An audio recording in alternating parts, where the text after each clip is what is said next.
In the scene that kicks off the tale, Prince Oscar leads a subordinate named Lazar to the vicinity of a dragon soaring the skies, and the young servant pleads to go back home, fearing certain death.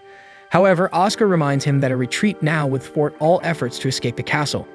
Meanwhile, Lazar fears the witch might cast another curse on his highness, but Oscar has no choice, for he has yet to gather any clues to reverse his dreadful condition, even after 15 years of searching. Thus, he remains steadfast in the quest for the Blue Moon Witch to uncover how to break his curse. If that fails, they'll have to find the one responsible for the spell, the Witch of Silence. This is the story of a witch residing in a blue tower and a royal prince afflicted by a curse. In this narrative, everything could be rewritten, making us ponder what we'd change if we could turn back time. As they open the gate, the two notice everything matches the records, suggesting the walls of this place indeed harbor dark challenges, and whoever overcomes them all to reach the top will have their wish granted by the witch. Since it's an extremely perilous journey, the prince asks the servant to wait below, promising to return before sunset, but the youth refuses to leave his master alone in this place. On the second floor, the nobleman approaches a massive stone plaque with inscriptions, and Lazar warns about the snakes surrounding the floor. However, Oscar assures him they'll be fine because they're not venomous and tackles the first challenge, showcasing an ancient mathematical theory studied about 100 years ago in a small eastern nation, famous for never being solved. However, that's in the past as the theory was resolved 10 years ago, so Oscar presents the answer and the first plaque disintegrates. Lazar asks once again if it wouldn't be better to leave now, but the prince is starting to enjoy the challenge until a magic circle appears beneath them, absorbing them both. At the top of the tower, Latola, a servant of the Blue Moon Witch, informs her mistress that the first challengers in a long time have arrived. Last month, a traveler ran out of time after failing to solve the first stone plaque, so as few challengers have been arriving, the servant wonders if the mistress would like to observe these ones, but she prefers to wait for them to climb on their own and instructs Latola to do her job if the adventurers fail. Alone, the witch reflects that the vast majority progresses quickly until they lose their lives to the first guardian beast. Meanwhile, Prince Oscar cuts a beast in half, assuming it was animated by magic, hence not real. Lazar comments that the prince's lack of fear is making him even more afraid, but Oscar remains calm in the face of circumstances. Pressing forward, he approaches the edge and questions if he would die if he fell, and Lazar grows increasingly scared by his master's behavior. Advancing through the vast staircase, the boy believes they have reached the halfway point of the tower, and Oscar takes the opportunity to remind him that his great-grandfather was the last to reach the top 70 years ago. Lazar knows this tale when 10 men made the climb, yet only King Regius, reigning at the time, reached the summit. Catching on, Oscar believes he'll follow in his great-grandfather's footsteps to the end of this tower. Thus, they reach a door guarded by 2 opposing stone gargoyles, so the monarch draws his sword, suspecting the monsters might come to life. Oscar shows less patience with his servant's nerves and orders him to go back, when finally the creatures manifest and attack the prince. Oscar uses his serenity to stay calm and study the enemy's movements, and dodging the first attack, he retaliates with a precise strike that cleaves one of the gargoyles in half. At that moment, Latola alerts the mistress that the challengers have reached the gargoyle room. The witch asks how many there are, and Latola replies 2, but in practice, only 1. The mistress was brewing tea for them. Although she believes they won't arrive to enjoy it, yet Latola asserts with conviction that this challenge will be overcome, causing a genuine surprise in the witch. Finally, Oscar wrenches his sword from the eye of the last gargoyle and cuts down the statue, ending the skirmish. This time, he realizes he's reached a stage where taking a blow could cost his life, but that doesn't deter him from continuing his journey. However, before moving on to the next level, the floor of the chamber begins to disintegrate, separating the master from his servant, and as the ground gives way towards the young boy, Lazar asks the prince to continue without him, revealing he eagerly awaits the day Oscar will become king. Then the floor supporting Lazar finally collapses, taking the lad into the shadows of an endless abyss. With no way to prevent the fall, the future king turns and maintains the determination to reach the top, opening the door to the next stage of the tower. This time, the chamber bears no resemblance to the rooms that once held stone demons until Oscar spots a table with a teapot. At that moment, a mysterious figure invites the man to sit with her, introducing herself as Tinasha, although nobody calls her by her true name. Oscar asks if she's the witch due to her youthful appearance, but Tinasha finds it impolite to question a witch's appearance. Soon, she informs him that his companion is sleeping downstairs without any injuries. He asks if she used magic to alter his appearance, but Tinasha is offended again by these personal questions. Oscar argues that the woman is hundreds of years old, and he sees no wrinkles on her, So the witch explains her body doesn't bear the marks of time at the pace of humans, and her body simply stopped aging, for example. Changing the subject, Tanisha wants to know the name of this brave warrior who was the first to ascend to the top of the tower practically alone. So the man apologizes for the rudeness and introduces himself as Oscar Leth, heir prince of the Farsa's royalty, great-grandson and descendant of King Regius. Impressed, Tanisha notes Oscar's resemblance to the ancient king, although she finds the ancestor's face more welcoming. Oscar laments not showing his emotions, but the witch laughs at the formality and replies that at least the young prince is more handsome, although Reg was a pure soul with a childlike side.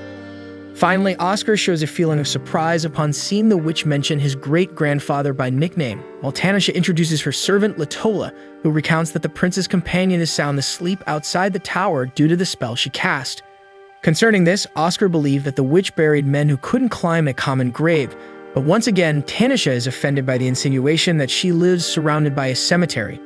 In reality, she aims to avoid flooding her home with bodies, thus ensuring not to kill any visitors.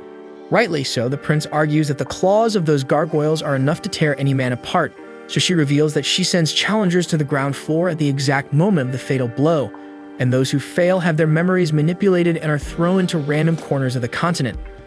According to Tanisha, most adventurers seek only honors and glories, and this is a fair price to pay for their excessive attachment to these things. On the other hand, Latola explains that some challengers face the deadly dangers of the tower in search of a cure for their sick children. And to these people, her mistress demonstrates a kindness as noble as her ambitions. Curious about this mysterious behavior, Oscar would like to know if the witch usually visits the nearby cities, but Tanisha has no interest in interfering in human lives, vulgarizing the real purpose of her gift with spells. In turn, Oscar laments that the Witch of Silence does not share the same thought, since it was she who cursed the prince. That night, she went up to the king's room to make both the father and the son sterile, rendering them unable to produce heirs, because royal blood now corrodes every woman they touch, extinguishing the Farsa's lineage after Oscar's death. To this day, the prince doesn't know the reason for suffering this curse, as his father refused to comment on it, but he believes it's related to his mother, who died before this. Since then, Oscar has always sought a cure for this spell in the books and ruins that permeate the land of men, but no clue has ever been found, and in the search for answers, the prince reached the top of this tower. Tanisha makes it clear that there is no guarantee that a curse can be undone, because what witches call magic is organized and operated by a shared set of rules. However, curses follow no law. Furthermore, clear words must be imbued to break the spell, so if the curse's breaking is indefinite when it is cast, not even the caster can do anything.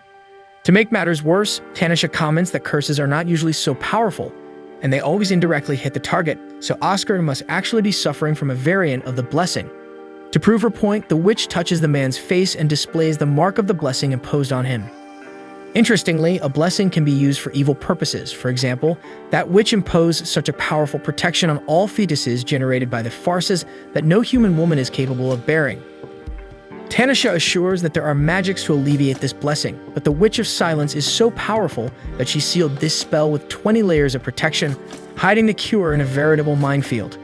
Therefore, Oscar must find a woman capable of resisting this protective power of the child. So Tanisha looks for this person based on the prince's magical power and resistance. He asks what to do if this woman is married, elderly, or a child, and Tanisha humorously makes it clear that the married one will have to betray, while the elderly, with a little help from magic, can be the old pot that cooks good food. As for the child, following the traditions of human kingdoms, they are usually shaped by the man until becoming an ideal woman for the next 20 years or so. However, the man is afraid of having to date a walking mummy, so he questions whether Tanisha herself would be able to resist the power of the blessing on her body. Innocently, she confirms yes, and seeing where this guy is getting at, the witch asks for calm at this moment, but soon Oscar says that his wish is to leave this tower with Tanisha as his wife. The woman refuses without thinking twice, but Oscar reminds her that she would do everything possible to grant his wish, and moreover, she herself said that she would find a way if she were elderly. Tanisha is enraged at being called old, but the issue isn't that. It's that this prince is simply trying to introduce witch blood into the royal lineage. Faced with this madness, Tanisha comments that her great-grandfather made this same insane proposal 70 years ago, but Oscar remains firm in his proposition, not backing down at all. Seeing that the man wouldn't back down, Tanisha threatens to erase the prince's memory and dump him at the corner of Neverland, so Oscar prepares to retaliate. However, the witch notices that the adventurer carries with him the royal sword Acacia, the only one in the world immune to magic. With no chance against her natural enemy, Tanisha sits back upon encountering the weapon of dialogue. Back at the table, the two stare at each other like two lions in a jungle, until Oscar comments that Tanisha lived in Farsa's castle 70 years ago, from what he heard.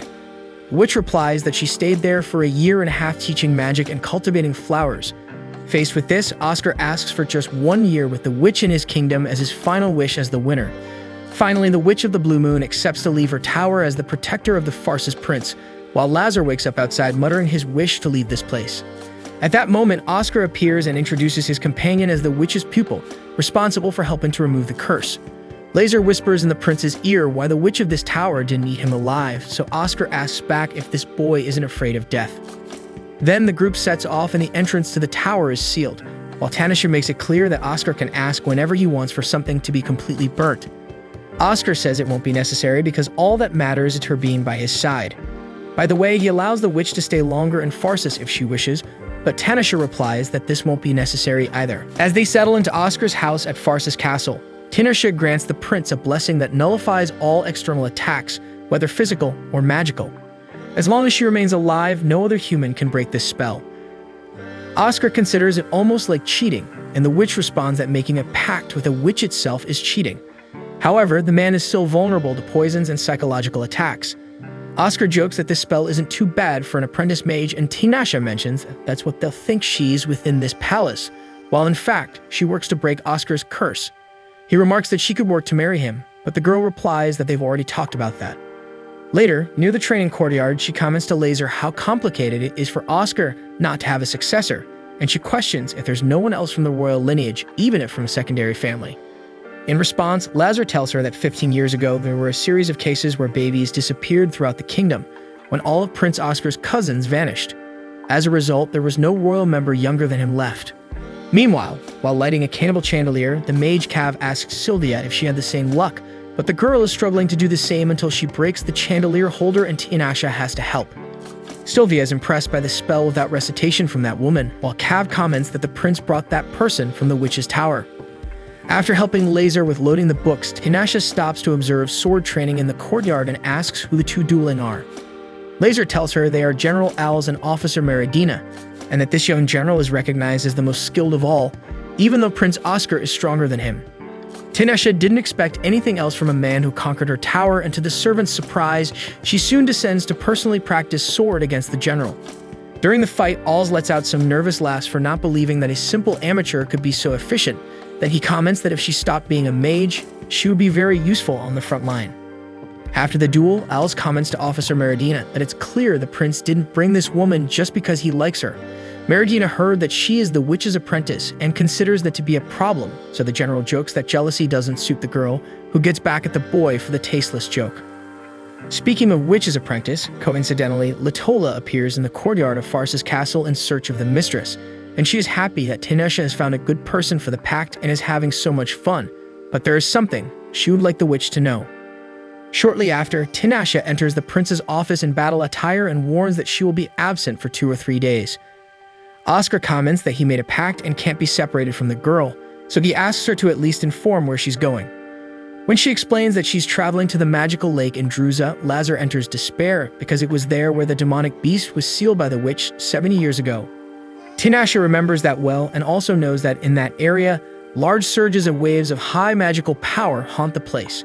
Her intention is to discover who is responsible for this and what he is plotting. In this case, Oscar wants to go along with qualified soldiers, even though Tanisha promised to ensure the prince's safety only. That said, the witch gives him an hour to organize his departure. Meanwhile, at the magical lake, Vault observes the heavy fog awaiting something that is not visible, but is about to begin. He hopes that the Witch of the Blue Tower will notice soon. The girl beside him questions if this witch will really come to such a distant place, but Vault has no doubts because she has eyes all over the continent and is in search of the same thing he is. An hour later, the preparations were completed and Sylvia is enchanted by the dragon on Tanisha's shoulder, so she introduces herself to the witch and tries to touch the beast, but it seems she's not in the mood. Oscar asks why she's taking a dragon, and she replies that she intends to ride it if she goes alone. The prince comments that this monster doesn't seem big enough for that, and then informs the expedition group that the goal is to investigate the magical lake in Druza, and that no one should contradict Tanisha's orders. The soldiers are confused by this statement, and Tanisha asks if it's right to say that, but Oscar maintains his posture. Before the departure, the witch hears her name being said from a deep echo, Then the world around her loses color along with her companions who disappear. Alone, she analyzes the life she chose for herself, where everyone around her are grains of sand that fade with time, but she remains immune to the passage of years, always in the same place.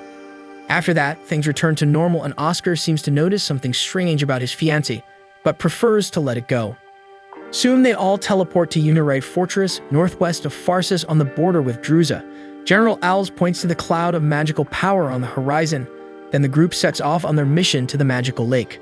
70 years ago, the neighboring nation Druza invaded Pharsis, and even though Pharsis had a well-prepared and equipped army, Druza had up its sleeve a magical weapon that could decide the course of the war, a gigantic demonic beast. When released, the beast devastated everything around it, whether enemies, allies, or the land itself.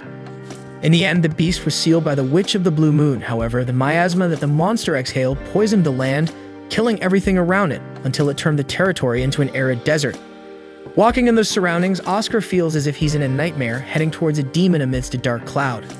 According to Tinashe, this demon was a formidable opponent. She remembers that her option was to seal him, since there were many humans around. If she continued to fight, the result would be catastrophic. Suddenly, Tinashe stops in her tracks and commands someone to show up because she knows he's present. With that, the soldiers go on high alert, and everyone hears an evil laughter in the midst of the fog, approaching until it reveals itself as the magician of Druza. The magician is delighted to see Tinashe still alive, and with all her stunning beauty, he feels as if he's been transported back 70 years ago when he met Miss Blue Moon Witch. Upon hearing the witch's name, Sylvia becomes terrified, while Tinashe mocks the old and worn appearance of the Druza sorcerer because back then, he was just a kid. The magician acknowledges that he's not in his prime of beauty, but unfortunately, not everyone can maintain a pretty face like the witch. Tinashe comments that the man looks just like her former mentor, whom she cut off, and since the magician seems proud of it, she promises to cut him off too to become even more similar to her master. Facing the threat, the old man retreats, knowing he stands no chance against the witch, but he makes it clear to everyone present that they should leave as soon as possible. However, if they refuse, he can convince them by bringing a death or two. Along with this, the wizard invokes a magic that shoots projectiles at the expedition group as if it were rain. Oscar repels some magical arrows using his sword, but part of the team is killed instantly. Meridina was about to be hit, but the prince absorbs the magical projectile using his immunity granted by the witch. Meanwhile, Tinashe keeps her word and beheads the Druza magician, but he releases his own head as if it didn't belong to him and leaves laughing. After the escape, Tinashe explains that the old man is one of the magicians who controlled the beast, and that this surge of magical power is probably the result of trying to revive this creature, an attempt at revenge 70 years after its defeat. At this point, Tinashe heals one of the allies and Sylvia questions if she really is a witch, but instead of answering, she gives a gentle smile and asks Oscar if he intentionally let the enemy magic hit his hand. Oscar recalls that the attacks don't affect him, leaving Meridina frightened, but the witch still seems concerned. Although she didn't answer, Tinashe sees that the expedition group couldn't do anything but look at her with a strange look, so she sees no way out but to apologize for keeping this secret. Sylvia seems frightened and tries to downplay the situation for Tinashe, but she takes the young woman's hand and explains that witches are indeed something to be feared, so Sylvia shouldn't feel bad. Next, Oscar announces a temporary retreat to rethink his strategy in light of the facts that Tinashe wants to go after the magician alone because the enemy will do everything to revive the beast after discovering the presence of Pharsis soldiers. However, once again, Oscar insists on accompanying the woman because he doesn't want her to do all the dirty work for him alone. After all, the target of these Druza remnants is still the kingdom of Pharsis. On the other hand, the witch acknowledges that the man is persistent but reminds him that the pact they seal is only for a year, and in this brief period, she will fulfill her promise, and as long as she is Oscar's protector, she will always come back to him, no matter what she does or where she goes. Thus, Oscar releases the woman's hand and allows her to leave, and she reveals the true form of her dragon Nark by using the immense beast as a mount. Oscar asks if Tinashe would like to marry him when they return, but she gets nervous and leaves, saying that talking about these things brings bad luck before the fight. Meanwhile, the magician of Druza hurries the other sorcerers to break the seal quickly, but the control spell is not yet ready. The old man warns that the intruders are about to arrive, so the magicians strive to finish the work as soon as possible. The old man becomes excited about the imminent return of the demon because then he will finally be able to restore Druza's power. But Tinashe had already arrived and executes each of the sorcerers mercilessly, except for one. She questions if his intention was to undo the seal, and she immediately takes on the responsibility of doing it for him. Thus, she invokes her own spell and frees the beast, But despite that threatening presence, Tinashe orders Nark to stay back while she deals with the problem. Soon, Tinashe provokes the demon by asking if the sleep was good during those 70 years, and the giant wolf becomes enraged upon recognizing who imprisoned him all that time, then attacks with devastating magic. Tinashe retaliates with her own spell, but the beast's thick skin absorbs the impact without problems.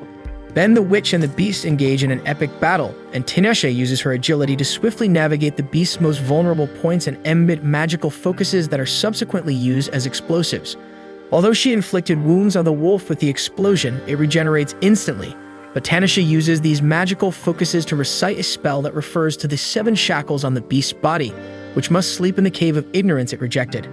This time, Tinashe needs to kill the demon, so she continues reciting the spell to eliminate it, but the wolf bites into the witch's torso as she tries to finish her spell.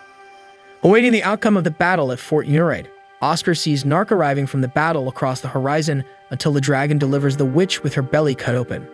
Later, Oscar and Nark wait for the results of the examination, and soon Sylvia informs them that she found no serious injuries because apparently Tinashe herself closed the open belly. Thus, the prince rushes to see how the woman is, but she tells him to leave the room until she finishes dressing. After that, she explains that she suffered severe damage to her organs, but she recovered by accelerating her body's growth. Because of this growth, she will return to her previous appearance. Finally, Oscar thanks the woman for saving everyone on the expedition, and she responds that it was nothing. After all, she was a witch. The next day, Tinashe was caressing her familiar, which soon flew off the balcony. Shortly after, Sylvia enters the witch's room to serve coffee and sees her with a knife ready to cut her hair. The mage panics and asks to cut the woman's hair instead of her doing such a crazy thing. During the act, Tinashe questions if Sylvia isn't afraid of a witch like her. And the mage even acknowledges that witches are scary because, according to records, there are 5 of them in the world, and one night they together destroyed a nation in one night. However, Sylvia believes that Tinashe wouldn't do that, and this belief made the human change her perception of these sorceresses. On the other hand, when asked, Tinashe confesses that she got fears she didn't know how to deal with in the past, but that diminished after so many years of life. Currently, she hates being forced to go to bed, and she also bothers with the fact that she never knows what Oscar is thinking, and that sometimes it seems like he thinks of Tinashe as a cat he took off the streets. After having her hair cut, the Blue Moon Witch is introduced to the King of Pharsis, Kevin, as the prince's future wife, even though she insists on denying this information, correcting that she's there to remove Oscar's curse. Since she needs time to analyze a way to do this, she's staying at the castle. Oscar comments that she will have to take full responsibility if she fails, and this makes Tinashe start to rant again in front of the king, who comments to Lazar how well this couple gets along. Meanwhile, the mysterious Vault and Marries continue around the magical lake of Druza, and Vault believes it was lucky that the Blue Moon Witch suffered a serious injury when defeating the demon because that gave them a chance to possess this red stone. Out of nowhere, another man appears, saying he thought he was dealing with a local dog, but it seems that girl already took care of that. Vault replies that she has been looking for the green-eyed mage for a long time, but he understands that he must seek the witch at the right time. After all, she wanted to see him all this time.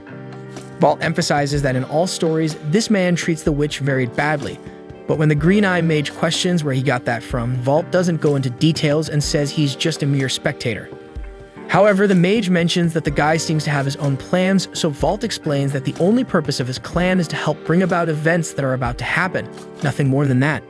Nevertheless, the mage does not allow the departure of the duo because the witch is special to him and no interference will be allowed. That said, Vault casts a spell to protect Marries, but he is hit by a spell that disintegrates his body. Meanwhile, in the Bile Forest, northeast of Pharsis, Oscar takes Lazar to the place where the incident occurred. As always, Lazar appears apprehensive because 9 villagers ended up dead there and their bodies were found dry and wrinkled. However, that's why the cause needs to be discovered as soon as possible, in the prince's opinion. Taking advantage of Tinashe's absence, Oscar will have more freedom to act as he pleases, but he has to avoid being attacked so the witch isn't alerted to the damage to his protege's defensive barrier. Walking a little further, Lazar shows his master a pearl grown from a plant, and the nobleman can't believe how naive the boy is. Soon the plants with pearls grow and one tries to strangle Lazar, but Oscar saves the young man. Neither of them knows this plant, but they suppose that they are the ones causing all this harm by sucking the water from the prey's bodies. That said, Oscar aims at the largest of the plants and pierces it with his sword. The supposed pearl explodes and releases a strange poisonous purple liquid, and shortly after, another different plant releases a toxin that makes Lazar faint.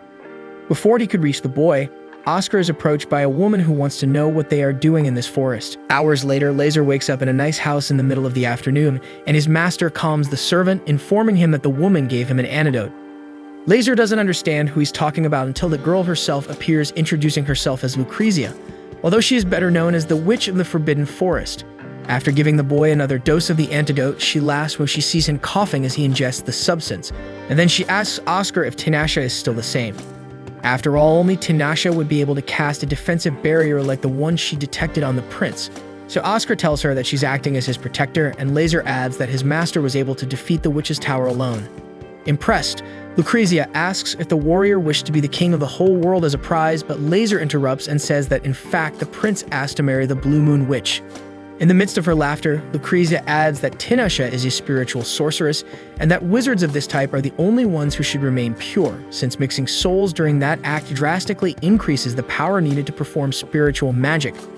Despite this, the power of the Blue Moon Witch is so great that it wouldn't make a difference, so it would be good for her to try to get married someday. Thus, she decides to help the prince in this quest for love, though the spell that was not revealed. As tensions were starting to grow in the room, Lazar suggests they leave for now, and Oscar embraces the idea. The next day, back at the castle, Tinashe asks if they encountered any problems in her absence. The two pretend that nothing happened, and Lazar swiftly changes the subject, while Oscar announces that he's going out. As he passes the witch, she seems to notice something strange, although Oscar disagrees. After that day, the prince woke up as usual in the early morning, and Tinashe was at the door of the man's room asking if he slept well. Oscar says yes, but his vision is blurred with fatigue, and he projected the vision of the second Tinashe, leaving the original one calling his name. Even in the face of visible discomfort, Oscar insists that there's nothing wrong with his sleep, so Tinashe decides to give up questioning the noble. Unable to extract anything from the man, she turns to his servant, then approaches Lazar to inquire about the master's sleep. However, the boy doesn't know much whether the prince sleeps in boxers or spooning with two pillows, so he doesn't have much to add. Nevertheless, Tinashe insists on the subject, questioning if Oscar hasn't had any recent affairs, and Lazar swears up and down that he hasn't and soon comments that this seems like jealousy. In response, the witch tells the kid to keep that kind of opinion to himself. Later, Tinashe tells her students that Oscar is having an affair because his life force has been fluctuating differently, besides the perfume that can be smelled from afar, and therefore he should make it public that he has a lover. Doan, one of the magicians from Farsis, remarks that it's not common for someone to go around shouting that they have a lover. Furthermore, he passed by Oscar just now and didn't smell anything. With that said, Tinashe clenches her fist and causes a tremor in the entire room, and soon bids farewell to the pupils, making Doan pity whoever betrays this witch. In no time, Tinashe was already on top of the prince, outraged that he didn't tell her he met Lucrezia. Oscar excuses himself, saying he thought it wasn't important. However, the girl points out that if meeting a witch isn't important, then she's a four-wheeled motorcycle, and reminds him that he's still vulnerable to psychological attacks. Therefore, if something goes wrong in that sense, maybe she can't do anything. Fortunately, she found out in time and explains that this is a spell disguised as a lover in the person's dreams, but gradually steals the victim's life force through the intimate relationship, and that there are cases where the victim dies within a week from it. Tinashe discovered this through the strong smell of flowers on the protege's body, like a woman's perfume, and apparently Lucrezia cast this spell in a way that only Tinashe could perceive. Thus, the Blue Moon Witch is willing to remove this spell, but there are risks involved in it. As night falls, Tinashe accompanies Oscar's sleep, who dreams of his entrance into a house with a vast corridor, where at the end there was a staircase leading to an empty expanse, where there was only a bed and Tinashe sitting on it. The two embrace affectionately, but he starts to strangle her against his will as he tries to stop his impulse. However, Tinashe's voice inside his mind orders him to continue, so Oscar breaks the woman's neck and ends her life. Having done that, the prince wakes up sweating in his own bed, while the real Blue Moon Witch congratulates the protege for the deed, warning that all the life energy stolen by Lucrezia has been returned to him. Still, Oscar rants for having had to eliminate Tinashe, even if not for real. Then the witch replies that as long as he wields the royal sword Acacia, someday he will have to kill her in real life. Without further explanation, she wishes the prince a good night's sleep and leaves. Without wasting time, Tinashe knocks on Lucrezia's door to demand limits for these sick fetishes. In her defense, the forest witch argues that sick is the way Tinashe broke the curse, with a hanging. The Blue Moon Witch says that was the most effective and fastest way, and questions why the other witch did that. To Lucrezia, that was like a little greeting after so long, and as she hands a drink to the old acquaintance, she asks if she could have that handsome man in case the colleague doesn't want him. Tanisha tells her to take him if she wants, but quickly retracts, remembering it would be bad to introduce another witch's blood in this case. With that, Lucrezia realizes that this is the Silent Witch's doing and already foresees the work it will take to break this curse. Therefore, as an apology, she passes on to Tanisha Oscar's blood and cream, because according to her, these would be the most affected by the curse. In turn, Tanisha understands that with just one prick you can draw someone's blood. She just doesn't know how many pricks it takes to extract the other substance. Speaking of which, Lucrezia emphasizes that the spell she cast on Oscar didn't stipulate that it should be Tanisha in the dreams, but rather reflected the man's own desires. Faced with this, the Forbidden Forest witch believes that the prince really likes the colleague. Sometime later, Tanisha meets Oscar in his room, and without ceremony, he calls her close and puts the girl in his lap next to him on the bed. Then he apologizes, and the witch takes the opportunity to do the same. The next day, Oscar joined the soldiers in the training yard to take part in the activities. After defeating yet another soldier from the regiment, it was General All's turn to step forward against the prince, but he too was overcome without much difficulty by the talented Prince of Pharsis. Seeking a greater challenge, the heir to the throne saw Tanisha passing by and invited her to a duel. As she immediately declined, Oscar allowed the use of magic, prompting her to reconsider while questioning whether this man would one day be capable of killing a witch like her. Above all, as she presented herself for the challenge, she demanded that Oscar use the royal acacia sword in this fight, and so the confrontation finally began. Right from the start, Tanisha cast a spell against her opponent, emanating several energy projectiles, making it very difficult for him to avoid being hit. Seizing this distraction, she attacked the adversary with her swords. After the fight, she healed the Prince of Pharsis, while Meridina learned on that day what it means to use magic in close combat. Alice pointed out that most mages stay in the rear casting spells, but he had never seen one who also took the front line of battle. The officer concluded that the witch was too relaxed in that duel, seeming to teach her opponent, and indeed Tanisha was delighted when she realized that Oscar could see an invisible magical vine, just before announcing the end of the fight. As she began to receive healing, the prince asked Tanisha if she had taken it easy in the duel, but she considered that the focus required for enchantments demanded a lot of effort, and she deliberately avoided close combat for fear of being defeated. Oscar replied that he did the same because he didn't want to kill the witch, to which she views the human as knave for thinking so. Finally, when he asked if she wished to die, Tanisha replied that she still had to break Oscar's curse before that, and he made it clear that he would prefer to go through all of this married to the witch, who once again refused the request and left. Shortly after, Oscar received a letter from the small nation of Cuscal to the north, wishing to meet the Blue Moon Witch. The prince wanted to know how they found out about the witch's stay at Pharsis Castle, but the king couldn't say. Nevertheless, he tasked the prince with resolving this matter. Soon the envoy from Cuscal appeared in the kingdom, introducing himself as Kagar and requesting an audience with the Blue Moon Witch. Oscar denied the existence of such a creature in Pharsis territory, but the envoy remained steadfast in his conviction, even provoking by saying he would love to see the 80 Witch, which surprised Oscar to hear a different name for Tanisha. Meanwhile, Tanisha is looking for Oscar, so a maid informs her that he is busy at the moment, taking the opportunity to introduce herself as Miralis, saying that she started serving His Highness after being recommended by General Eddard. On the other hand, Tanisha senses the energetic aura around the maid and knows the reason she got this position, but asks the girl not to mind her. Later, Lucrezia appears in Pharsis and invites Tanisha for tea, during which she questions if Tanisha is trying to die while showing Oscar how to fight, because the user of the royal acacia sword could become a real problem if he gets even stronger.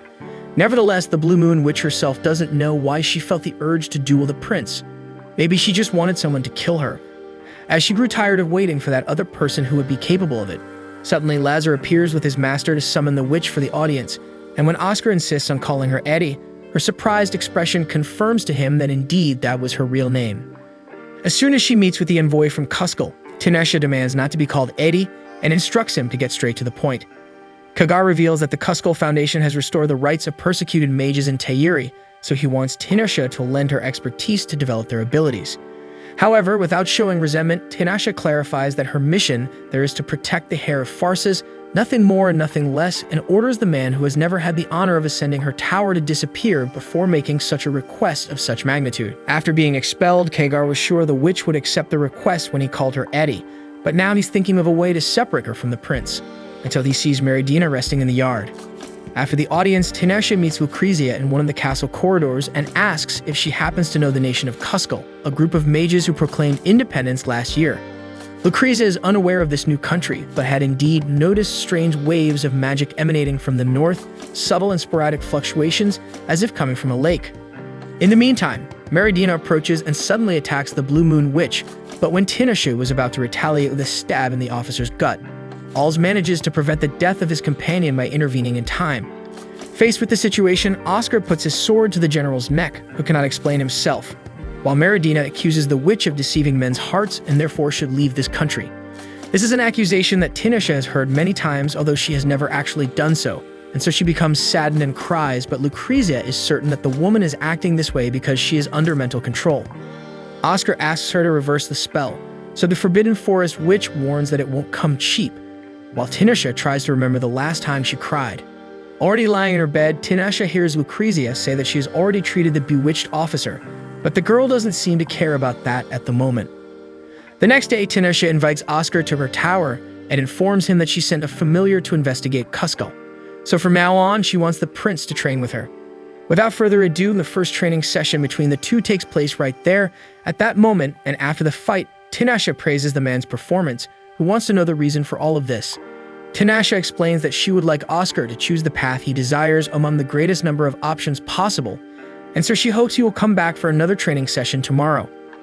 Said and done, the prince returns for another series of duels, and Tinashe was getting heavier with the human, who returned day after day as soon as he finished his official duties.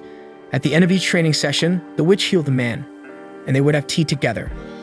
Over time, Oscar was already facing two opponents at once. However, when Tinashe used her invisible vine again, this time the prince couldn't see it and was knocked down. Facing this, Tinashe realizes that mental exhaustion affected the man's perception. He couldn't see what he had seen before in the fight against her in the palace. With that said, Oscar proves the witch's point by fainting on her shoulder, forcing the girl to leave him somewhere. When he wakes up not understanding anything, Oscar leaves where he was left and finds the Blue Moon Witch on the highest balcony of the tower. He touches the witch's waist from behind and asks why she didn't slap him. Then Tinashe explains that she expected that from the boy, but if it bothers him, he just needs to control himself. Then she gives him tea with 3 kilos of sugar to recover his pupil's fatigue, who questions if he can have magical power while getting diabetes by drinking the beverage. The tutor tells the prince that he has magical power, however, he won't be able to use it while wielding the acacia, but he can still see invisible spells like the vine. Thinking about it, the next day, the Tower Witch surrounds Oscar in a circle of fire and tells him to observe the flow of magic and then cut it when he finds the place that acts as the axis of the spell composition. Not understanding much of what was said, Oscar swings his sword around the circle without causing any effect until he stops to analyze the flames around him more deeply. Soon, he sees the axis mentioned by the witch and cuts it with the acacia. Tinashe applauds the human's success and considers putting him to fight against others of his kind next. To the tower owner's luck, a group of 5 adventurers invades the place to conquer the labyrinth, giving Tinashe exactly what she was looking for. Soon, she announces that any wish will be granted to the team if they defeat the man in front of them. And as the team prepares to advance, the witch warns Oscar that she will prevent any deaths, so he can go all out in this fight. With that said, the heir to the throne of Farces wins the conflict without breaking a sweat, so Tinashe decides to end the training for today. Oscar asks if he would be able to win a duel against the witch now, and she replies that it wouldn't be fun if they already knew the answer. At that moment, a familiar cat of the woman returns to the tower with information about Cusco. At dawn, Tinashe returns to Farces and tells the servants Lazar and Marries that the small nation to the north has about 200 spiritual mages and wizards. Impressed, Lazar mentions the fact that each country only has an average of 20 to 30 mages, and that's why Oscar considers the possibility of Cusco preparing for a war. Tinashe doesn't deny this risk, as they were seen trying to summon demons. According to Oscar, since that territory is a monarchy, and considering that the current monarch is not the former lord of the lands, the chances of a mage leading the nation are high, so the prince intends to continue investigating. At that moment, Alls interrupts the meeting hastily to warn about General Eddard. After some time, the officers and servants close to Eddard attended his funeral, especially Marries, who was summoned to the palace precisely because of that man. Sobbing, the young woman remembers how kind he was even though he was a distant relative.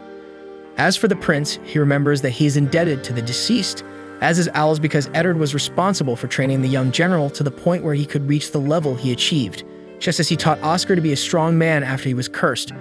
Keeping that in mind, Oscar asks Tinashe not to die before him. After the burial, Lazar tells the prince that General Eddard's belongings will be left to the closest relatives and that Owls was informed about His Highness's curse. As marriage would solve the situation, Owls questions what bothers the heir so much that the witch doesn't want to live beside him. Since she didn't expect such a question, the witch becomes confused and doesn't know what to answer, so Lazar suggests it might be his mocking habit. Anyway, whatever it is, Tinashe points out that she still has 6 months in the palace, and that's enough time to solve this problem. Besides this one, a problem that the witch solved instantly was magically picking up the sugar cubes she dropped, although the teapot lid wasn't as lucky. Oscar asks if she can fix the lid, so she explains that she can't undo what's broken, and even though she can stop time, she can't make it go back, because apart from a simple teapot, all living things share death as their final destination. In the dead of night, in some dark corner, Kagra begs for his life, while Miralis emphasizes the man's courage in coming there, because his lord killed someone important before her eyes, and even if that lord fixes everything, the sin won't be erased.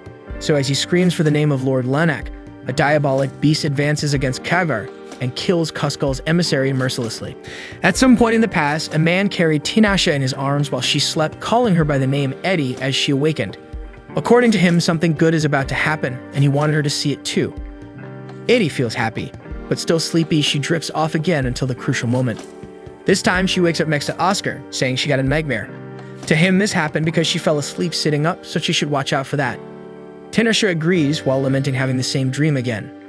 This morning, the prince was settling kingdom matters when Miralis serves him a mug of tea, which he thanks her for, while also noticing something strange about the girl. Nonetheless, Lazar arrives to announce that the king wants to see Oscar. Upon arrival, the sovereign says he sought advice from Tinashe about his son's future bride. Due to Oscar's curse, his wife must possess a high magical resistance, and the witch recommends Oscar marry Miralis because she meets this demand. Dissatisfied, the prince questions if the witch knew this for some time, and she responds affirmatively, stating that given the circumstances, indeed the servant is a good potential bride because her family transmits magic through lineage, and even though her power is sealed, the girl inherited magic from her parents. Oscar is irritated for not being informed earlier, but the king demands silence, stating everyone is striving to do their best for him, so he should focus on getting to know his future bride better. Later, Oscar asks the young woman who was responsible for sealing her magic. Miralis reveals it was her mother, alongside Master Kumu, meaning a double seal. Changing the subject, the prince asks Lazar where Tinashe is, as it's been a week since he last saw her, but no one knows where the witch went. In fact, she returned to the top of her tower, where at this moment she was having tea with the witch from the Forbidden Forest, Lucrezia. Tinashe tells her friend that Oscar found a candidate to marry, so now she's free from that. Although Lucrezia doubts that the Blue Moon Witch is as relieved as she claims. Suddenly, Latola alerts that a challenger has arrived at the tower, bypassing the closed entrance with teleportation. At the same time, Oscar enters the room impatiently, while Latola informs him that he broke the speed record and had the fewest companions in the challenge. Paying no heed to that, the prince gets straight to the point and questions the witch about why she's hiding. Tinashe replies she's busy trying to break the curse because it's a beautifully complex and delicate composition, requiring time and focus. Seeing the blessing of the silent witch before him, Tinashe concluded that love and hate are two sides of the same coin, and that's scary. Seeing she's indeed busy, Oscar just asks her to appear occasionally to make dinner for him when she can, and the witch agrees. The next day, she was having tea in the garden of Farsa's castle with Nark, until Alls appears to inform that nothing found in General Eddard's belongings is related to Miralis, not even the girl's past, which he researched, so he doesn't think it wise to nominate her as a princess. Tinashe replies she searched for candidates across the continent, but the only viable ones were the witches, and none possessed as much power as Miralis, so the general believes she's hiding something.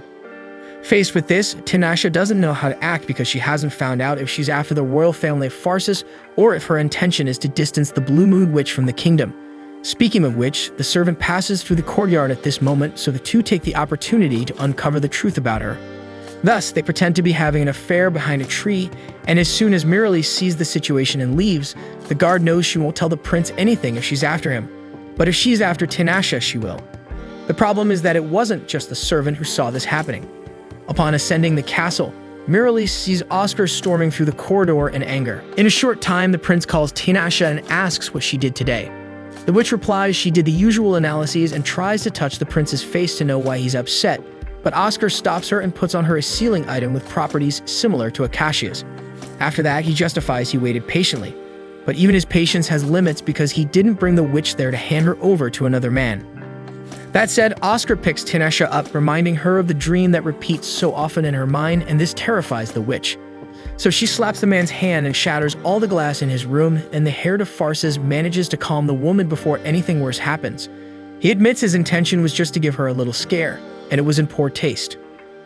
Furthermore, he admits he beat up Alls for thinking he was having an affair with Tanisha, engaging in 10 consecutive training duels with him.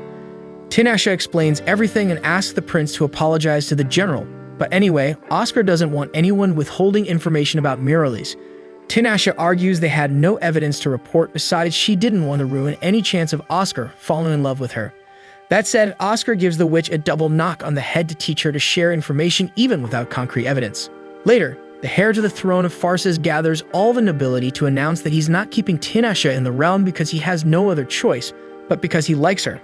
Therefore, it's futile and undesirable to try to make him fall in love with another woman because he won't choose anyone but her. Tanisha doesn't know where to hide her face while Marries gets angry at this declaration. Oscar adds that among 1,000 options, Tanisha will always be his choice, so it doesn't make sense for her to complicate things. Finally, Oscar dismisses Marries from her position as a servant to analyze her history, and then he leaves without paying attention to the girl. At that moment, Tanisha notices a weakness in the magical shield of the castle, so she pushes Oscar while Marries combines their forces. The Blue Moon Witch tries to attack, but the bracelet imposed by Oscar hinders her magic. Therefore, Marries manages to easily hit Tanisha's eye and shows that Oscar's beloved is in great danger. It seems that the servant broke Kubu's seal alone if she was telling the truth, but at least the prince removes the bracelet from Tanisha's wrist. She orders Oscar to hide now because her blood's sneeze weakened her personal magical shield, so he must help the others take cover. Anyway, Tanisha will have to fight with only her right eye and, moreover, against the monster that invades the throne room at that time. Tanisha notices that her opponent has regenerated the demonic beast using its core, while Oscar disobeys his loyal friend's orders and takes the lead in the fight wielding the royal acacia sword. Tanisha does not oppose the man's stubbornness, as long as he ensures an easy and injury-free victory. With that said, the demonic beast advances towards the human, while Tanisha and Marries exchange spells to determine who will have the advantage in this encounter. Marries tries to incinerate the opponent's body, but she defends herself with a magical shield and counterattacks, until the wolf prevents her from casting magic. Tanisha realizes that she cannot attack or defend against this animal without enchantments, so she's useless there. Hearing this, Oscar questions what the hell she was doing fighting alone, but Tanisha explains that she could kill the rival witch at any moment, but it would be better to keep her alive to know what she wants. Knowing that she has no chance to confront the Blue Moon Witch, Marries summons spheres to ensure her safety from a distance. Tanisha throws a magic projectile at the sphere, but the orb distorts the trajectory of the magic. Without thinking twice, Tanisha throws a knife at the enemy's arm, who responds by exploding one of the spheres near her. Given the circumstances, the witch warns Oscar that he has two options. In one, the castle is entirely destroyed, and in the other, the prince will be greatly demanded. Obviously, the man chooses the second alternative, so Tanisha retreats and orders him to stay on the front line. The witch withdraws to begin a powerful enchantment, while Oscar deals with the opponents until then. Marries threatens to slit the hare's throat, but he reminds her that he spent most of his life without the magical shield protecting him at this moment. With that said, the enemy witch enhances the beast and sends it to occupy Oscar while she attacks Tanisha. Brilliantly, Oscar uses the wolf as a barrier to absorb the impact of the opponent's magic, injuring an important enemy while defending his ally. Nervous, Marries turns her attention to the human and distorts the space next to him to win the fight, but Akashi proves superior against the rival's magical attacks. The demonic beast attacks once again, but Oscar manages to shove one of Marries' spheres into the animal's mouth and devastates it from the inside out. By doing this, Oscar reflects that he needs to get used to facing demons of this caliber if he really wants to stand by Tanisha in this life. Marries desperately tries to cast another spell to return to the fight, but by this time, Tanisha had already completed her enchantment. Joining her two hands full of dark energy, the Tower Witch imposes overwhelming darkness around the entire throne room. Oscar asks her to remember to get him out of there, and the woman replies that he will not know defeat as long as she is by his side. In the next instant, the darkness dissipates completely, so Tanisha explains that she let the enemy escape on purpose. Meanwhile, Marries stuns the guards along the way until she finally discovers where what she was looking for is. In the treasure room, she tries to open a white box unsuccessfully, and there was Tanisha to ensure that the opponent does not get what she wants. With no escape, the intruding witch screams that Tinashe doesn't understand why she needs that box. She emphasizes that in the future, the Blue Moon Witch will meet the illusion she sought, suffering alone as queen. Trying to escape, the girl is grabbed by Tinashe, and when the white box falls to the ground, a bright red orb comes out of it, making Marries cry and ask forgiveness from someone named Thwart. Soon the orb sucks the witch's soul into itself, with the approval of the witch herself, leaving only her hollow, empty body behind. Observing the scene, Tinashe supposes that Lanak is involved in this. Curious, Oscar collects the strangely beautiful magical sphere from the ground. Sometime later, Tinashe's eye had fully recovered, and Oscar explains that the orb Marries was trying to steal did not originally belong to Farsis because it was something that the prince's mother brought, and he doesn't know what it is exactly. With that said, the warrior seems to have a strong headache, but he minimizes the fact and changes the subject, saying that Tinashe did not respond to his entire declaration he made to her earlier. The witch declares that she will never marry and that the man should give up. The nobleman responds that he can wait and pulls her onto his lap, while the woman reflects alone that Oscar may see only one option, but she intends to make him see several until he forgets that, so that the darkness she seeks in her past does not reach Oscar and affect the path he decides to tread. Then Tinashe warns that she's sleepy and Oscar agrees, inviting her to sleep with him, and the witch threatens to teleport the guy straight to his room. Inside, she wishes for the day when they both let go of their hands to come soon. The next day, in some distant place, Lanak, the king of Kuzco, watched his city ablaze and reminisced about the Age of Darkness, the time when he was born. In his view, a new era is about to dawn on the continent with the fall of the four great nations. Meanwhile, Tinashe works on her antidote for the Prince of Farsis until her familiar informs her that someone has returned, and the witch wonders why this return is happening after 400 years. As night falls, she reflects on people's ability to kill others for emotions or power. If that's the consequence of these feelings, the witch prefers to isolate herself from love and hatred. Even as she shields herself in a bubble, the mistress of the tower is engulfed in a madness she can't escape. Facing Oscar, she casts a spell on the unconscious man. When morning comes, the prince wakes up with a strange mark on his body, so he wakes Tinashe seeking explanations. She explains that she placed another curse in the same spot as the other, as a form of compensation. In other words, the Blue Moon Witch broke the heir's curse to the throne. She used her own blood as a catalyst and now advises Oscar can wash it off. Oscar grabs the woman's wrists and thanks her, and she smiles and magically disappears. Later, she gets irritated having to attend King Kevin's party because it's surely another one of those unbearable diplomatic balls. The prince argues that there's no one more suited than her for this occasion and wishes her luck dealing with the snakes there. Then Lazar arrives after receiving a message from Thayeri, informing that Prince Roos won't be able to attend due to the attack from Kuzco. In his place, his younger sister, Princess Cecilia, will come today. According to reports, the mages of Kuzco set fire to a city near Farsis border. Given the facts, Oscar questions whether this would be an act of revenge, considering that mages have always been persecuted by Thayeri. However, Tinashe changes the subject and takes the king's son to the balcony to ask him alone if he likes Nark, her dragon, because she's thinking of giving the creature to the prince.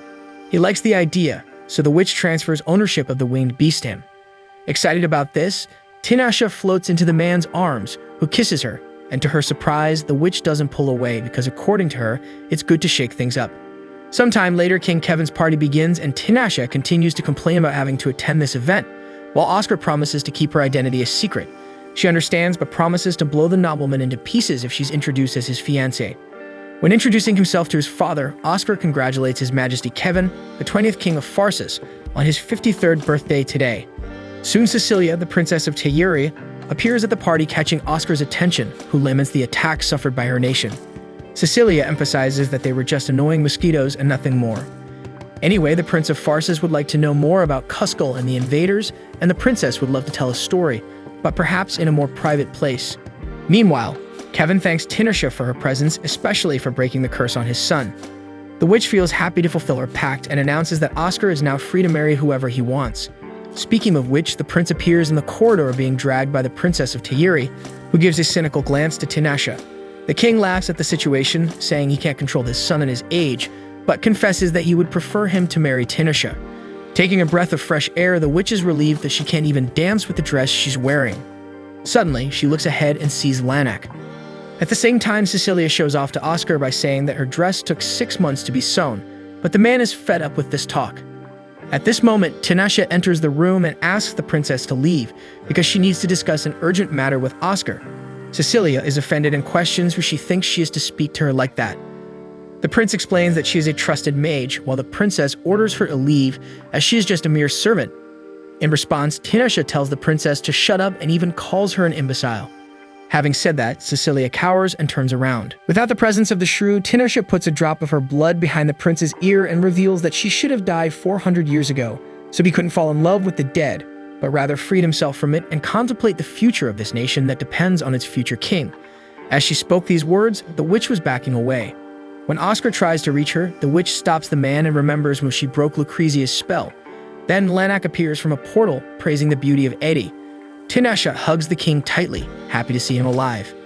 Then Lanak reveals that he created an entire nation called Kuskal, just for Addie to become queen. A nation built from the ruins of others. Oscar can't believe what he sees, while Tinashe lets herself be embraced by the king of Kuskal. Lanak notices that the other man present wields the Akashi's sword and therefore needs to be destroyed. But Tinashe convinces him to leave Oscar aside because even though the sword is powerful, it's useless if the user is weak. Incredulous, the prince wants to know what's going on. So the witch rudely replies that their pact ends tonight because the curse has been broken. Oscar threatens to draw the sword, but Tinashe warns that any aggression against Lanak is an aggression against her.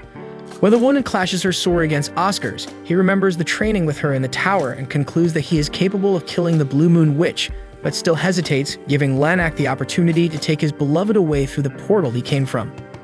The next day, the mages of Pharsis mourn the departure of their mistress, as well as the impact it had on Oscar's mind. Speaking of which, the nobleman appears handing paperwork to Lazar and telling him to take care of the rest. The servant asks where the prince is going, and he informs that he's going to Lucrezia's forest.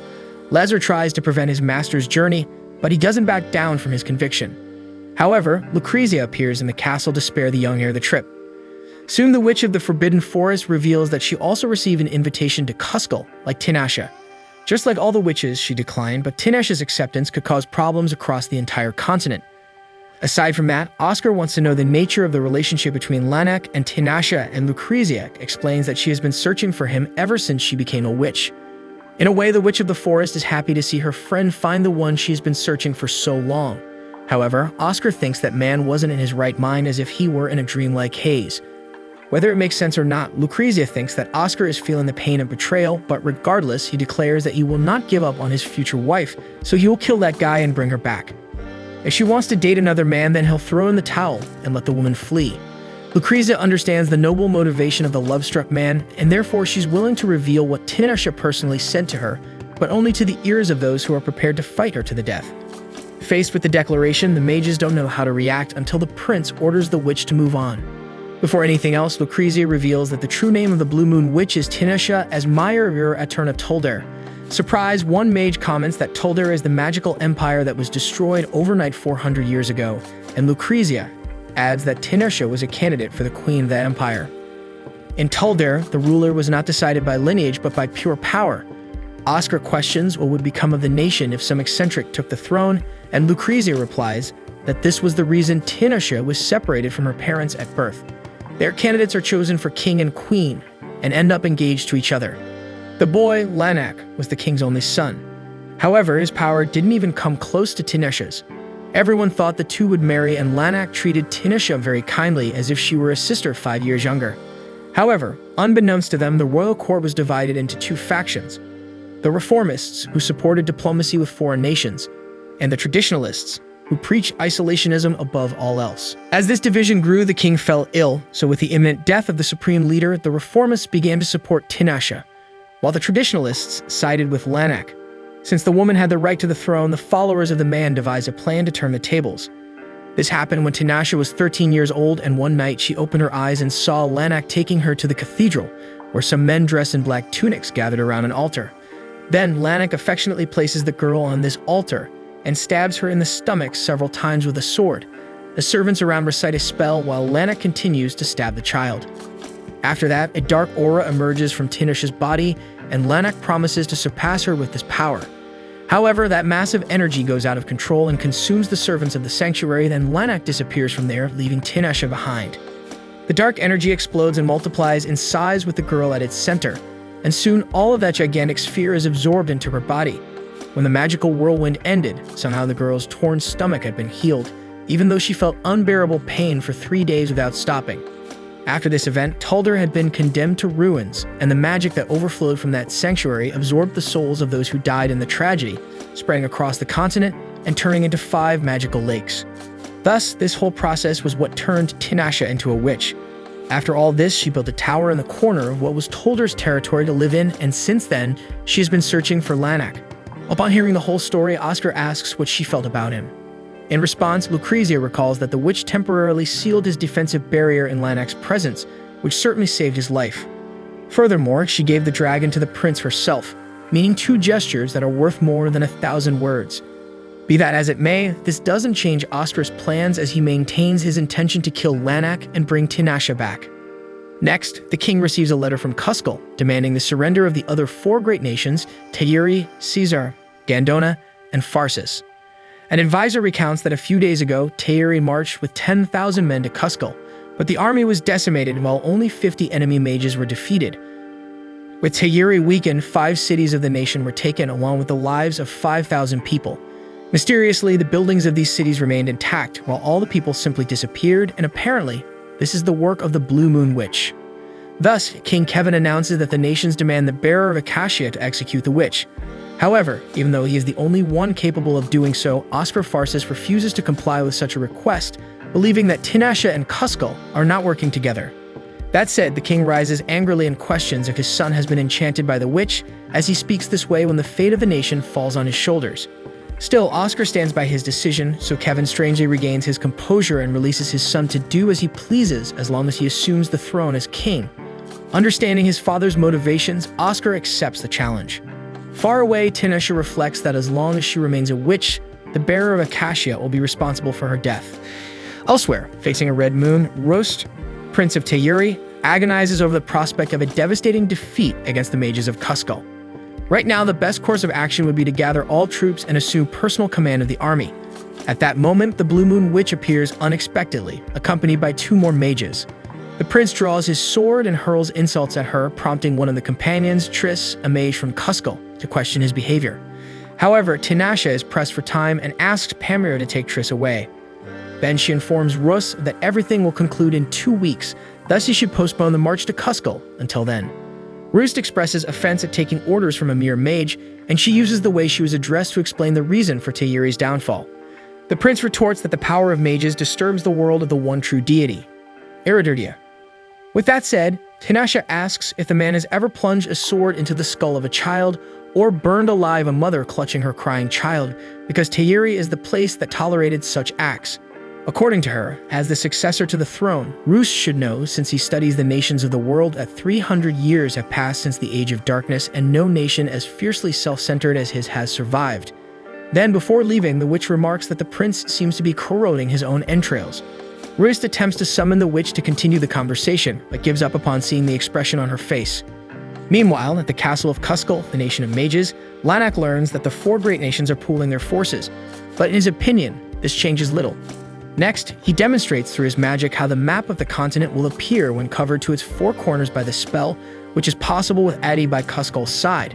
Speaking of her, Lanak recalls that the woman was a good and obedient student, but is interrupted mid-sentence, invaded by a feeling of being in a dream.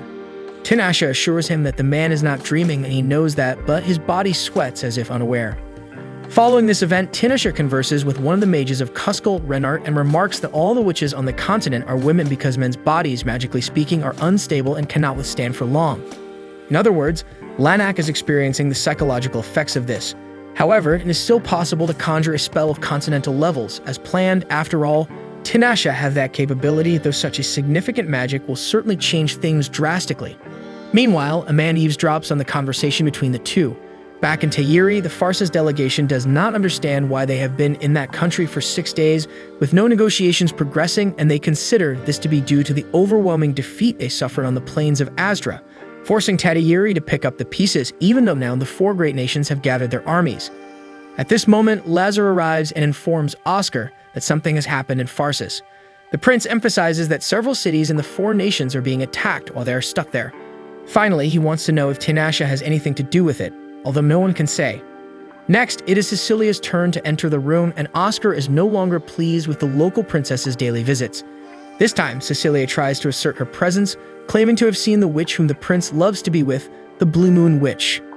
Oscar doesn't want to believe that this woman has any relevant information about it, and she plays hardball after baiting, but soon reveals that Tinashe visits her brother, Rust, every night. Impatiently, Oscar instructs the princess to guide him to Rust's room, making the woman regret not taking the hair of farces seriously. In no time, Oscar was already inside the quarters of the Prince of Thwart, questioning with acacia in hand whether it was this kingdom that asked him to execute the witch. Rust doesn't know how to react to the situation until Tinashe appears once again on the man's balcony, and Sue startles at Oscar's presence. The Prince of Farces extends his hand to his beloved, but the mages of Cusco grab her by the arms, while Renard opens a portal to take the three of them back to their kingdom. The next day, during the organization of the nation's armies, Oscar complains that Prince Rust's stance has cost the Alliance a lot of time, besides expressing curiosity about this event that Tinashe said has passed. Lucrezia appears and informs that she checked all the cities and that it really seemed that all the people had disappeared, but it was a defensive barrier so that no one would notice the populations who still remain there. At the same time, the witch warns that Tinashe will not protect herself, so Oscar must be her shield. Meanwhile, in the leadership of the troops, General Caesar discusses with General Gandona that this is a hard story to swallow until a man emerges in the middle of the army and introduces himself as Bartolo's chief mage of Cusco. The battalions draw their swords immediately, and the mage laments the aggression because he thought everyone would like to see their king extending his dominion throughout the continent, especially since Bartolo's himself is capable of guiding people along that path. The soldiers question who would be crazy enough to accept such a thing, but Oscar offers to go to Cusco, only for the mage to teleport all the present men to their nation. Upon arriving there, Oscar looks around and is faced with the very definition of an ambush. Dozens and dozens of sorcerers surrounding the trapped soldiers until Lanak appears and welcomes the visitors to the ruins of the Cathedral of Tulder. He then reveals that the reason for this meeting is for him to offer a proposal, emphasizing that the continent is filled with discrimination and cruel conflicts. Lanak's goal is to end this discord through unification, and if anyone disagrees with this measure, it will receive immediate divine punishment because soon he will receive the necessary power for it. Besides, he presents his fiancée, Atis. When exhibited in meeting Oscar among the visitors, Tinashe cannot help but react, so Lanak asks him what happened. The witch avoids the subject and questions the reason for the visits, so the king of Cusco recounts that he wanted everyone to witness the final moments until the conclusion of the procedure. With that said, Tinashe understands the reason and conjures a throne for herself to sit on. At that moment, Lanak approaches and casts a spell that extends to the skies, causing light objects to levitate from the ground. Oscar focuses on thinking of a way to interrupt this process, while Lanak commands the first lake, Compassion, to be born, the first of the 5 that will be formed by the energy and magic of nature, along with countless human souls. With the magical union of these 5 elements, the wizard will be able to watch over the entire continent from wherever he is, as well as control the weather itself as he wishes. He then inaugurates the second lake, Jealousy, and the third, Denial. Afterwards, he takes another step toward his plan by conjuring the fourth lake, Admiration, and lastly, the final lake, Hatred. With this, Lanak contemplates the dawn of a new era in front of allies and those who claim to be his enemies, until Tinashe interferes and replaces the magical circle of the king of Cusco with her own. She explains that she has been searching for Lanak all this time, and when she finally found him, she was so happy that she could have cried because she saw the wizard as someone truly necessary. For instance, when invoking the lakes, the man was the only one who knew their defined names. However, now it's time to free the souls of the citizens Lanak killed 400 years ago, who merged and were trapped by the magical lakes. Faced with this, Lanak questions whether Eddie will betray him again, and she laughs at the wizard's thought while beginning his punishment. The king orders his subordinates to eliminate the witch, so Renard and Pamira form a magical shield to protect Tinashe. The witch asks them to flee, but they know that protecting Tinashe in this case is like preventing the queen in chess from being taken off the board because only a piece like her is capable of sublimating the magical lakes, this spell so complex and gigantic. However, Bartolos, who remains loyal to the sovereign of Sescal, has nothing to do with it and knocks Pamira down with his magic, opening a hole in the shield that surrounds Tinashe. Taking advantage of this gap, the wizard unleashes another spell towards the witch, but this time it's Oscar who avoids the worst using the royal sword Acacia. With that done, Tinashe asks the prince to hold off the enemies for 10 minutes, and Bartolos mentions with a certain disdain the legends he's heard about the swordsman wielding Acacia, so he begins to attack the bearer of the weapon. At the same time, Triss doesn't know what to do in the face of Tinashe's betrayal to the king of Cusco, so he moves away from the conflict. Lanak orders the demons to be summoned, joining the wizards in battle against the 4 nations. Roost is violently harassed by a young wizard from Kuskal, who accuses the prince of killing his sister. Although he didn't do it personally, Roost knows that this is the consequence of centuries of crimes carried by Tayuri. However, Meridina knocks the child out and saves the noble's skin. Meanwhile, Renard and Pamela notice that Tinashe is casting a double enchantment of Tolder's coronation ceremony, a spell capable of freeing the spirits of Tolder invoked by its first ruler. Sylvia thought this was just a legend, as it's not possible for someone to control all 12 high-level spirits at once. Witnessing this, Bartolomeo knows it's the end just when he has the chance to eliminate those who killed so many wizards. Nevertheless, he intends to go down fighting, so he strikes Oscar, his rival, with the powerful fire spell, but the knight is quick enough to surprise the wizard and end his life. Finally, Tinashe gathers the necessary power to free the spirits bound to Tolder by the ancient pact, and the 12 gather after this long time and are ordered by the witch to annihilate her enemies, sparing those who no longer intend to fight. Just as quickly as they appeared, the spirits eliminate the forces of Kuskal in the blink of an eye and then evaporate. Faced with his defeat, Lanak kneels before Oscar and places all the blame for Tolder's demise on the Blue Moon Witch. Oscar emphasizes that Tinashe believed in the king of Kuskal to the end, so he wants to know what he felt when he gutted his former companion. Lanak can't hold back and bursts into laughter because he felt nothing, seeing the girl as a mere tool. With that said, Oscar raises Acacia and delivers the final blow to the king of Kuskal. Afterwards, the magic used in the war begins to dissipate into the skies, forming a beautiful visual spectacle, along with the souls liberated by Tinashe. Despite the witch's support, General Gandona reminds the bearer Acacia that he has a duty, so Oscar approaches Tinashe. Renard and Pamela threaten to react, but the witch knows it's not hostility. Then Oscar asks Tinashe if she remembers what he said when she broke Lucrezia's spell. The woman nods yes, and Oscar threatens to draw his sword, but she faints in the process. A week later, she wakes up in front of the Prince of Pharsis and doesn't understand why she's still alive.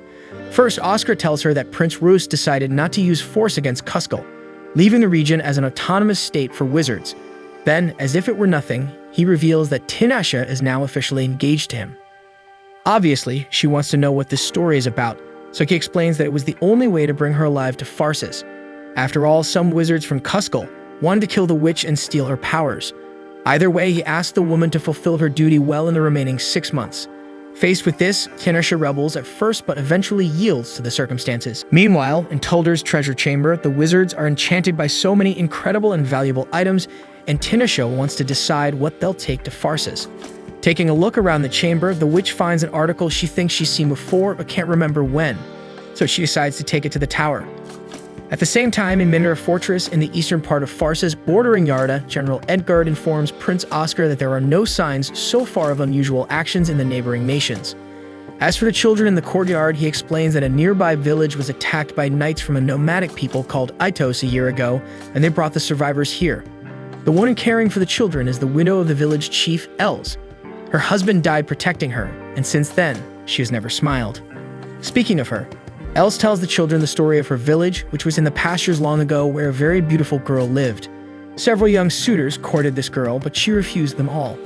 One day, this village was attacked by evil men on horseback, who set fire to all the houses to kill everyone there. That's when a swordsman, dressed in blue, appeared, drove away the men, and saved the girl from being kidnapped. Moved by this deed, the girl asked the swordsman to marry her, but he refused and disappeared without a trace. Upon hearing the story, the children are enchanted by the swordsman and quickly start playing with swords. Right behind them, Tinashe approaches the woman and confesses to being curious about the story just told. Els reveals that this is a true tale from 200 years ago in her village.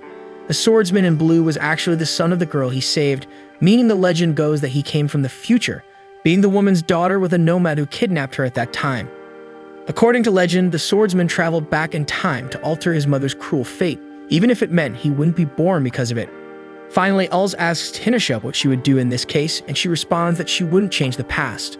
A little later, Oscar comments to Tinashe that she never ceases to amaze him, because while they were granted only one room, he didn't expect to see her turning into a cat. But for her, it's perfect to share one room, because that way she can keep an eye on whether the prince sneaks out at night. Soon we see someone dead and spilling an obscene amount of blood in front of a man with bright green eyes. Oscar wakes up to the noise Tinashe makes, and she explains that she fell into a deep sleep and tuned into a corresponding dream frequency. In other words, someone in this fortress transmits a dream with strong emotions when they sleep, someone with great magical power who never learned to control this gift. This dream is always about someone that person hates and can't forget. The next day, Oscar goes out to analyze the territory and comments that the neighboring country, Yarda, is becoming more desert-like every day. Then he proceeds to visit all the villages. However, he finds himself surrounded by several archers in an ambush. Still, the prince asks the witch not to act. Meanwhile, a man who calls himself Javi steps forward from the archers, proclaiming himself the leader of the Itos and making it clear that Oscar has something he wants. Oscar doesn't yield to the pressure and responds that he won't negotiate with bandits, which offends Javi because this way of life is what supports their families, enjoying the law of the jungle, which is a source of pride for the organization. That said, he reveals that he's looking for the woman who tried to kidnap him a year ago, and with her as the prize, Javi will have a duel against Oscar on the plateau of the Red Rock. Arriving there, the leader of the bandits explains that this land is sacred to them because, according to legend, a god visited this place long ago. However, the name of this god was lost. Attentive to the story, Tinashe feels something very strange about the place, so she suggests that Oscar take this duel to the castle's training ground through her teleportation. However, the prince imagines that the opponent won't accept such a request and dismisses the possibility of making this invitation. Then Oscar tells Javi that if he wins this duel, the Itos will never be allowed to raid Fars's lands again. If they disobey this condition, Oscar presumes the Itos can imagine what will happen.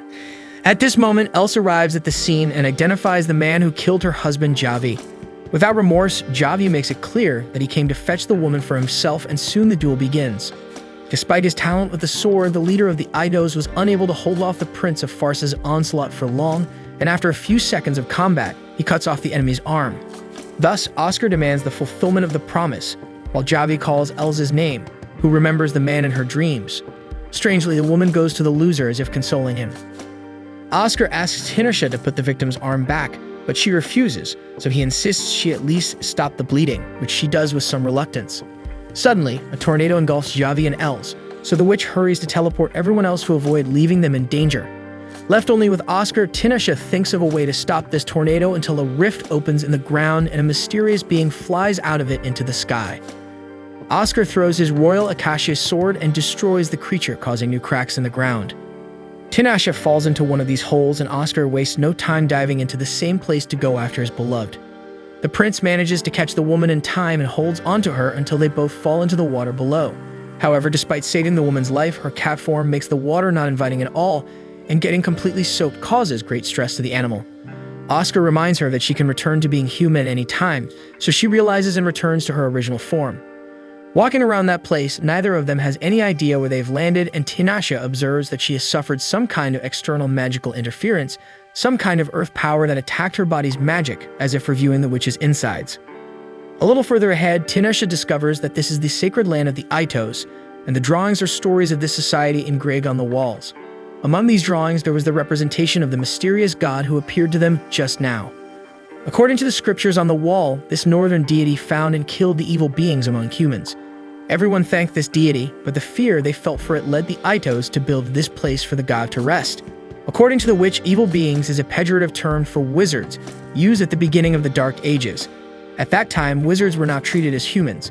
It seems that this god reacted to magic and revealed the wizards, so the Itos found it quite useful. Faced with the facts, both Tinashe and Oscar believe that this divine being is Iridirdia, the only true god of Tayiri and responsible for the persecution of sorcerers. With that in mind, the witches worry that the Prince of Farsis is without Acacia at this crucial moment, but to avoid being teleported back to his kingdom, the man grabs any sword and continues the journey. Soon they were following some path until a black fog attacks them, forcing Tinashe to form a protective shield. Oscar asks the woman to retreat if she reaches her limit, while he himself advances through the black fog, where he finds Els in the middle of the way. Without hesitation, Els throws a sword at the prince, who parries the blade, but this blade dissipates in the air as if it were part of the fog. For this reason, Oscar believes that the woman has been possessed by Iridirdia. Then the entity lets out a terrifying scream and seems to absorb the fog around it, so Oscar hurries to try to stop it with his sword. However, Els dissolves the knight's blade until Tinashe arrives at the scene with a strong nausea because, as half of her magic was acquired after her birth, she is more easily affected by this environment. Unlike Oscar, whose magic was sealed. The man doesn't understand what that means and promises to ask later because now they need to do something about this god without hurting Els. Tinashe is pessimistic about this because she considers it impossible to destroy what is inside the woman's body without hurting her. After all, maybe that figure carved on the wall was also a possessed human. Either way, first of all, Oscar needs to find Acacia again because surely that sword will have some effect against Ereturdia. Seeing his weapon at the bottom of that cave, Oscar questions whether a strike from that blade can't kill Els, and Tinashe confirms that it can, but everything will be worse if the entity escapes from there. At this moment, Javi arrives and assures that he will not allow Els to die. So Tinashe argues that if she surfaces in this way, those with magic will end up dead just by getting close to her. Moreover, the appearance of such an entity will certainly provoke a violent reaction from the wizards, which can endanger everything around. Finally, if Javi is not able to understand this, the witch will have to kill him too. Even though she doesn't care who the woman is capable of killing, Javi begs the witch to save her, but the sorceress sees no choice but to end it all. With that in mind, she asks Oscar to kill her if she becomes a threat to the world.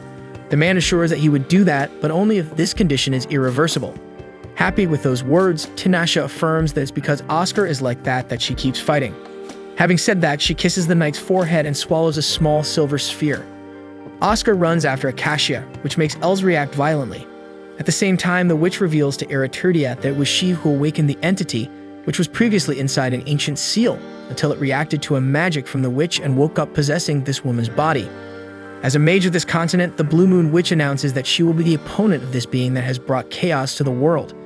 Ereturdia tries to attack the witch until Javi grabs the god from behind, giving the witch an opportunity to absorb Ereturdia into herself. After that, Tinashe reveals that the sphere she swallowed is responsible for keeping the entity inside her body, and then she asks Oscar to cut her stomach. The man resists as much as he can before such a request, but in the end he gives in and draws his sword, affirming that Tinashe is the only one for him. Finally, the witch confesses that she has wanted to end this god for a long time, so she asks the knight to move on. With that said, Oscar pierces the woman's belly with Acacia. Sometime later, Tinashe wakes up in her bed after a great recovery, and the prince tells her that Els received treatment and was left in the ruins of the village, being able to return to Minart Fortress, if that's her will. With that, Tinashe sprawls across the bed from exhaustion, and Oscar questions if she will really sleep in her human form because of discretion. However, the witch is tired of curling up like a ball when she turns into a cat, so she wants to stretch her arms and legs a bit. Besides, she knows that Oscar has great self-control, so she's not at risk of anything by lying down with him. In a playful tone, Oscar warns that one day she will get into trouble for thinking like that. Soon the witch fell asleep, and the prince asserts that he will protect this woman no matter what happens. Then he kisses the girl's cheek, who doesn't know how to react but soon smiles at the young prince. The next day over tea, Lucrezia mentions she heard Tinashe was reckless again. The Blue Moon Witch doesn't think it was a big deal. Indeed, being stabbed by Acacia is concerning, but Ereturdia vanished, and that's what matters. Above all, she knew Oscar could handle it. Speaking of which, Lucrezia wonders what's next, since her pact with the prince was only for a year. Seeing Tinashe avoiding the question, the forest witch advises her not to do anything she'll regret later. In another part of the castle, two nobles discuss the possibility of Tinashe becoming the future queen of the realm, and how she would be the most beautiful woman to be crowned in Pharsis. On the other hand, a man listening disagrees, stating that woman is a witch. Norman, a civil servant of Pharsis, believes there are many other candidates, and it would be terrible to bring a sorceress into royalty. One of the men acknowledges that she is indeed a witch, but she's the queen of Tuldar, but Norman counters that nation doesn't even exist anymore. Suddenly, Tinashe herself appears in the corridor, but Norman doesn't back down, going further to say that as long as the prince is obsessed with her, this kingdom will never have a queen. Speaking of which, he hopes the woman fixes the mistakes she caused in this nation. Calmly, Tinashe replies she could erase Oscar's memory, but it should be done without him finding out, so the men around interfere to say that's excessive. Finally, Norman is pleased to see the witch knows her place, then leaves. Pamira is outraged by that guy's arrogance, but Tinashe herself reassures the mage from Cuscal. After all, she understands that witches are seen as calamities in the world, so she expects them all to be hated. Later, talking alone, Pamira comments Tinashe is very tolerant, but she disagrees. She just tries to remember who she really is. Then the mage asks if that thing about erasing the prince's memory was true, and Tinashe confirms it was. Because even if he forgets who she is, at least she'll still remember, and Oscar can go back to having a normal life, being the strong man he is. Besides, Tinashe thinks the prince is stronger than her, and she doesn't even understand how she's still alive. That said, Pamira sees a self-deprecating discourse in the witch and argues with her, saying that if she intends to die, she should live among people and die as a human. In response, Tinashe hugs the mage, who makes it clear she's only worried about her friend and wants her to be happy. The witch replies she is happy, while drawing attention to the beautiful starry sky of Pharsis. Then reflecting Oscar's image on the moon using an orb, Tinasha comments that maybe a year was too long a period. After that, she pays a visit to the prince and shows the sphere she had just used, a gift to be appreciated, the capture of the sky in a frame. After thanking her, Oscar asks if everything is okay with the woman because she seems a bit sad. While saying she's fine, she tries to conjure something hidden, but Oscar notices and grabs her hand. With nowhere to escape, she admits she was testing a psychological spell. Oscar makes it clear he should be notified of any such matters, then insists again that the woman is not okay. So she confesses she's been thinking a lot about life and some things are bothering her. That said, Oscar said she should marry him and stop being a witch, aging normally beside him. Tinasha is very important to him, and he doesn't want to miss the chance to spend his life with the one he loves. Expressing his feelings, he kisses the sorceress, who asks the prince to stop doing that. He says she should reject clearly if she doesn't like it, so she admits she's already accustomed to his touch, and it's for things like this that Oscar is also special to her. With that, they hug and were about to kiss again, but Lazar appears knocking on the door like crazy. Angry, Oscar answers the servant impatiently, who apologizes for bothering so late. But before saying why he's there, the boy sees Tinasha in the room and realizes he's in trouble, while Oscar confirms the guy can't even complain if he's killed because of this. Shortly after, Tinasha sees a winged creature flying over the skies, until an explosion occurs in the middle of the city, breaking the magical barrier of the castle. The soldiers begin the first defense movement led by General Owls, who orders the troops to divide into groups of 3 men. In the meantime, Norna was about to be killed, but Tinasha casts a spell that eliminates the enemy, saving the man. Tinasha asks if he's hurt, and he awkwardly replies he's fine. As the woman prepares to leave, Norman draws her attention again and wishes her good luck, asking her to take care of His Majesty. With that in mind, the witch summons 5 individuals, Sen, Care, Mila, Nil, and Kumai. The 5 present themselves for battle and fight against the threat in Farsis, while Tinasha recites conjuring verses that provoke rain around the city. Downstairs, Oscar fought alongside the people, thanking for the rain that prevented possible fires. One of the castle maids was in danger, so the prince offers his hand to help her up. The girl thanks him, and upon touching the man, causes an instant reaction in him, making him drop Acacia and faint. Then the maid rises and reveals herself to be Adorea, Leonora's servant. Making her way through the enemies, Tinasha reaches the fallen man and tries to save him using magic. Later, after repelling the enemies, she lays the prince on a bed to continue his treatment before summoning Lucrezia, Als, Kevin Farsis, Pamira, and Sylvia. First things first, the Witch of the Forbidden Forest advises her friend to stop time, which she had already done, so she assumes that Oscar is being poisoned by a natural toxin, alcacia. When Tinasha confirms, she decrees that the man is a lost cause because this substance is deadly, and no one who has contracted has ever been cured since the Dark Ages. Despite this, Tinasha will not give up trying, so she plans to create a blood serum using her own body because it contains a lot of magic and time stands still within it. This means she can withstand the poison for a whole day. During this time, the witch will use her magic to create antibodies. Lucrezia warns that the woman will not be able to act as she intends in the face of the debilitating pain of the poison, but that's exactly why Tinasha wants help from the other witch. Lucrezia refuses to help and considers that the Blue Moon Witch is losing her mind because of this man, questioning if it's really worth risking her own life because of him. Without hesitation, Tinasha responds affirmatively. Therefore, the Forest Witch asks for assistance from Sylvia and Pamira. After a while, Lucrezia receives a test tube and a needle, stating that this has never been done before, so she doesn't know how long it will take, risking Tinasha's death before completion. With this in mind, she asks the Tower Witch not to lose her sanity because the blood flow going haywire will ruin the whole process. In response, Tinasha understands and asks that the spell be continued even after her death, and that all memories Oscar has of her be erased. On the other hand, Lucrezia refuses to erase the memories, insisting that the prince should live the rest of his life carrying that burden. That said, she pricks her friend's finger with the needle. In the next scene, Oscar wakes up confused in the presence of several companions, being told that he was sick and bedridden. The prince feels his mind as if it were filled with fog, as if something were missing inside it or someone. Lazar suggests that it's just an impression and changes the subject, offering food to the master, but he refuses and goes back to sleep. However, instead of resting, Oscar picks up the orb on his bedside table and stares at it in the sunlight's reflection through the window. Norman passes by the corridor at that moment, so the prince takes the opportunity to ask if he knows anything before he got sick. Putting that question aside, the civil servant asks His Majesty if he has already decided who he will choose as queen because it should be someone who meets the requirements. That said, Oscar is invaded by an image of Tinasha in his mind with her voice calling out to him. Guided by intuition, he passes through one of the castle walls, finding Lucrezia on the other side. Already knowing that not even God can get that witch out of this man's head, he shows Tinashe lying unconscious in bed. The alkakia that poisoned Oscar has spread throughout her body, and it's a mystery that she hasn't died yet because the extreme pain should have driven the woman insane, but she managed to recite the incantations to the end. Seeing a strange mark on her body, Oscar tries to lower the sheet to check, but Lucrezia stops him, saying that no woman would like to be seen that way. At least Oscar tries to find out if she became like this because of him, but Lucrezia hesitates to answer. Soon the prince insists and pulls part of the sheet off the victim, revealing marks and deep bruises all over her body. Faced with this, he embraces Tinashe with great care.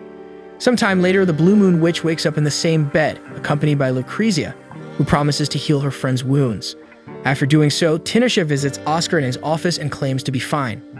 Oscar asks her to undress for him later so he can see if indeed all the wounds have been healed. That said, the witch asks what's on his mind and he returns the same question to her. After all, he wants to know if he's just a participant in a pact or if it means something more than that.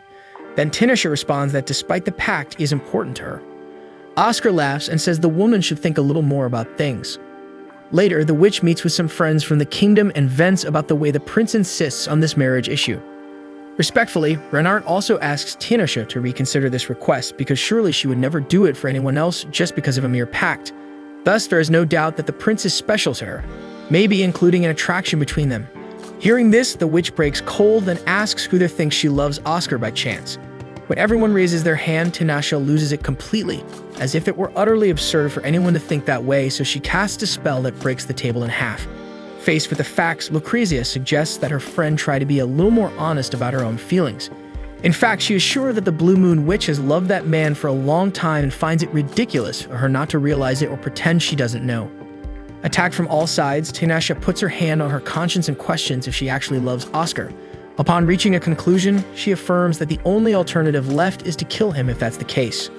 Without delay, she returns to Oscar, who was holding the orb she gave him. So she states that she asked everyone around her to find out one thing, wanting to know if she happens to be in love with him.